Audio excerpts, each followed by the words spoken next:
the headmistress just has a button in her office and it's like, oh, somebody went to the library.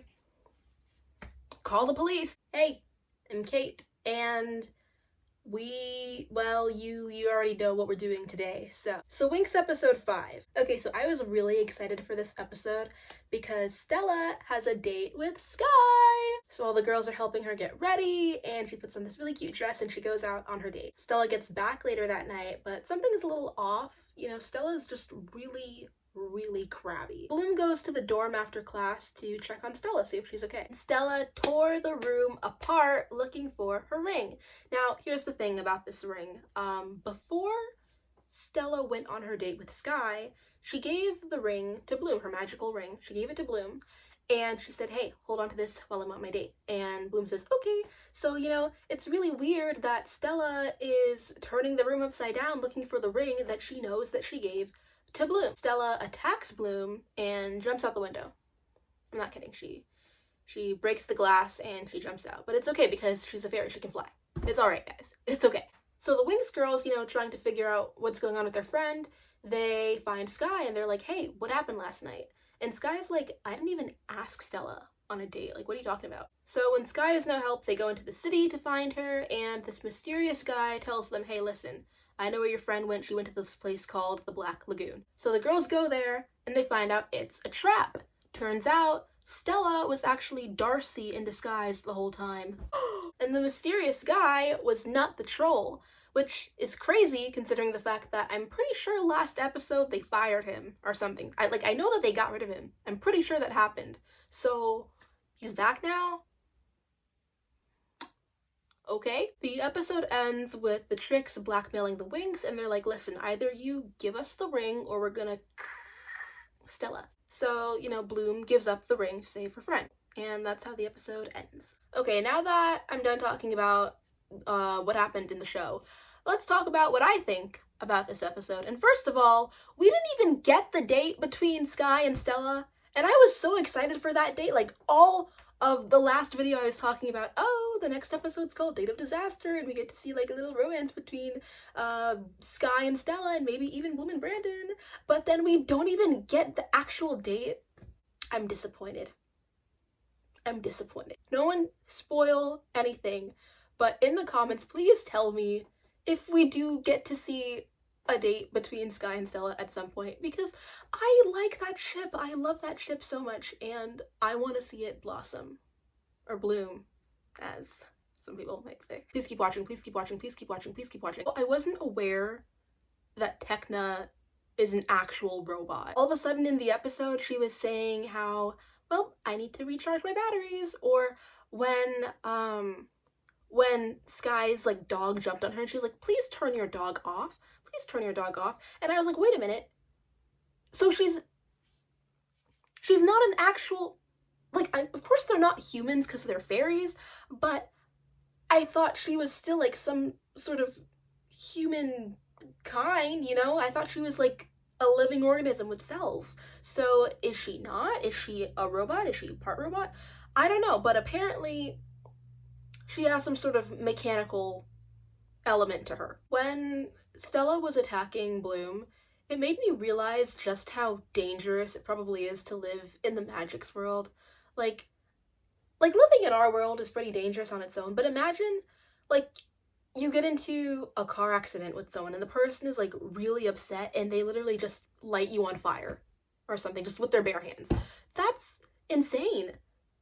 That's insane. Are there police? Are there fairy law enforcement in the Magic's world? Or is it just, free-for-all? When the girls went to go ask Sky where Stella was, or, to figure out what happened to her, and he's saying, hey, I didn't write that note. I couldn't have written her a note. And Riven walks by. Of course it's Riven, but Riven walks by and he's like, that couldn't have been Sky because Sky doesn't know how to write. And I was like, what? He doesn't know how to write? So we have lore on Tekna, we have lore on Sky, and, we're gonna keep learning more about these characters, but that was really interesting. Sky doesn't know how to write. When they were looking for Stella in the city, I really liked that Bloom encouraged the girls to talk to other people in the town instead of just using their magical powers, or even like Techna's ability to just look on maps. She was like, you guys should like talk to the people and ask about her whereabouts. And I really liked that. I think that's a good message for kids. You know, you don't have to always Google everything. Sometimes it's better to ask a classmate or something. Of course, like, don't encourage kids to go talk to random strangers on the street, but just encouraging kids to interact with other human beings. I think that's a good lesson. I don't know what it was about Nut the Troll pretending to like be a human, but his human version was just so unsettling. Something about him was just so creepy and it made my skin crawl. Like, he wasn't scary, but if I was walking down the street and he came up to me, I'd be very unsettled. I didn't expect the Tricks to actually win at the end of this episode, and honestly, I really like that they did. You know, as when it comes to the storytelling, I thought that it was cool. Oh my gosh, guys, a cliffhanger in a TV show, that's so innovative. I just want to know, why is it that the specialist school and the fairy school just allow the witch school to exist? Like, it's not like the witches are hiding in some secret lair miles and miles away from the good guys. They're right next door. Like, they have tunnels connecting all of the schools. And if the witches are like actively harassing your students and like just allowed to function, they're like, yeah, they're evil. That's what they're supposed to do. And even in the like episode 3, when the witches, their assignment was literally just to ruin the fairies and specialists party. That was their homework assignment, and the fairies and specialists are like, yeah, that's fine. Or maybe maybe the witches have some sort of leverage. Maybe that's what's happening, and they cannot get rid of them without war. That's all I have to say about episode 5. On to episode 6. Okay, so as you can probably see, the light is beginning to leave me. So let's wrap this up. So Bloom is doing a bit of research on Stella's ring so that she can find something that'll probably help them get it back. While this is happening, the Tricks are struggling to harness the power of Stella's ring. They want to use Stella's ring to kind of hold all the power of the dragon that allegedly made the magical universe, but it's not working. They can't figure it out. The Winx girls finally sneak into Cloud Tower, which is the school for the witches, and they managed to get the ring. It was actually really easy for them to get the ring, considering the fact that when they came in, the Tricks left, and that was it. They just walked in and they took the ring. Now they're trapped. They find their way into one of the school's archives, and when they went into the archives, it alerted the witch headmaster, and she was like, oh, fairies in my school? And so she did what any normal headmaster would do, and she began to play a bunch of tricks on them. But all of a sudden, it just becomes like a Scooby-Doo episode. And they get trapped in another room. Stella accidentally lights the room on fire. So now they're trapped in this room that's on fire, and Bloom is kind of feeling down in the dumps because she feels like all of this was her fault, when all of a sudden she hears this strange voice in her head, and the voice points her into the direction of the exit, and she saves everyone, and they finally get out of the school for witches. The girls finally get back to the school for fairies, and they're in trouble. Apparently, the witch headmaster told the fairy headmaster, her name is Farragonda, the witch headmaster tells her, hey, your kids broke into my school, and I'm really mad about it. And of course, Miss Griselda has to get headmistress Farragonda to give the Winx the worst punishment, which is to take away all of their magic powers for an indefinite amount of time. I still think that Griselda's a witch in disguise. So let's move on to my comments. So can Sky write or not? I feel like the writers are like forgetting their own lore, because literally last episode, Riven drops a bomb on us and he says, ha ha ha, Sky doesn't know how to write, so he could never written Stella those love letters. But then at the beginning of this episode, the narrator, she does her whole recap of the previous episode. She goes, even though Sky writes all of these love letters to Stella, he wasn't the one who wrote her this date invitation, it was actually the Trix. So, can he write or not? I don't know why I'm so invested in that, but they give us this new information about Sky that sounds really interesting. And then the next episode they're like, "What are you talking about?" Of course Sky can write. Stupid. Also, Nut the Troll came back in this episode, and I find it so funny that they just keep him in the closet. The Tricks are in their dorm trying to use Stella's ring, and they make a big commotion, and Nut comes out and he's like, "Hey, what's going on?" And they're like, "Get back in the closet, Nut! Get back in the closet, Nut!" I feel so bad for Nut. He is overworked and underpaid. The duck is still here. Let's go. The duck is still here. If you didn't watch the last video, Flora tricked Icy, one of the Tricks, into getting a duck, and the duck is still here. And I was really happy about that. I'm very invested in the life of that purple duck, and I hope that Icy loves him with all of her heart. And the fact that he's still around and the fact that she doesn't even do anything to him tells me that she secretly loves that duck.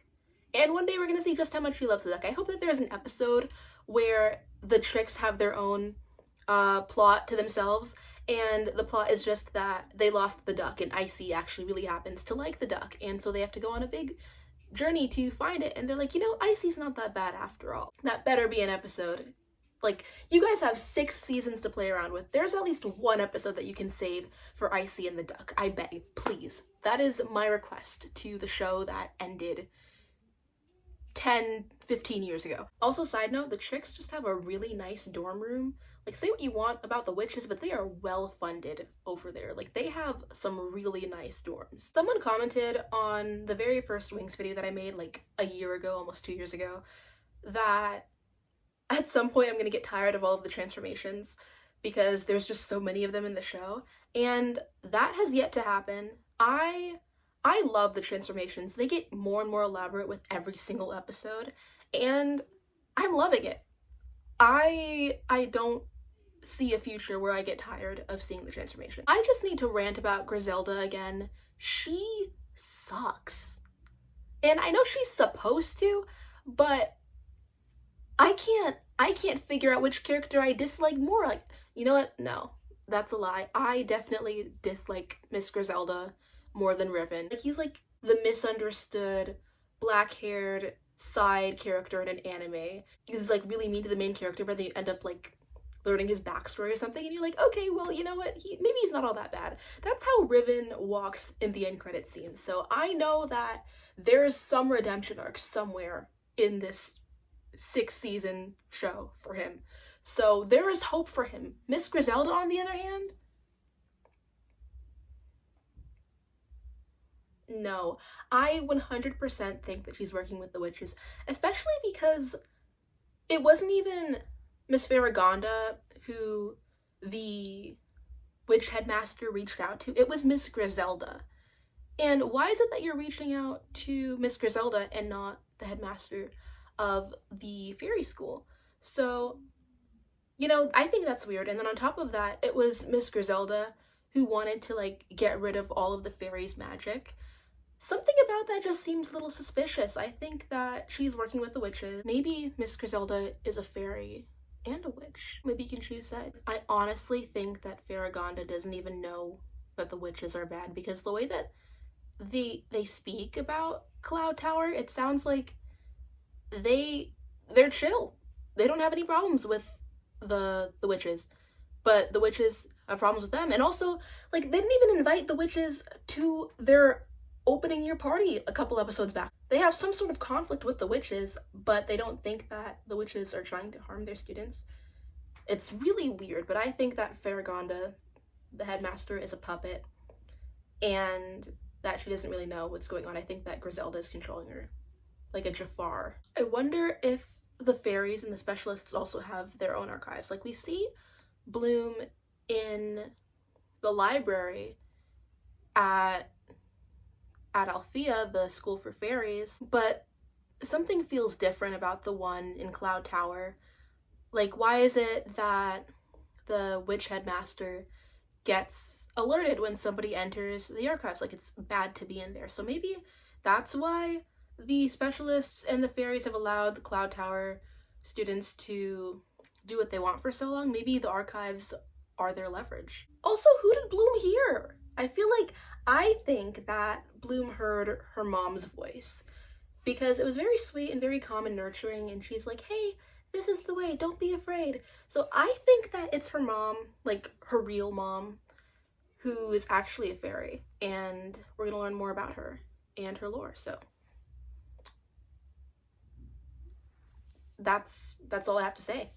That's my opinions. Those are my opinions for episode 5 and 6. I hope you enjoyed this video. Please like and subscribe, and I'll see you in the next one. Okay, bye!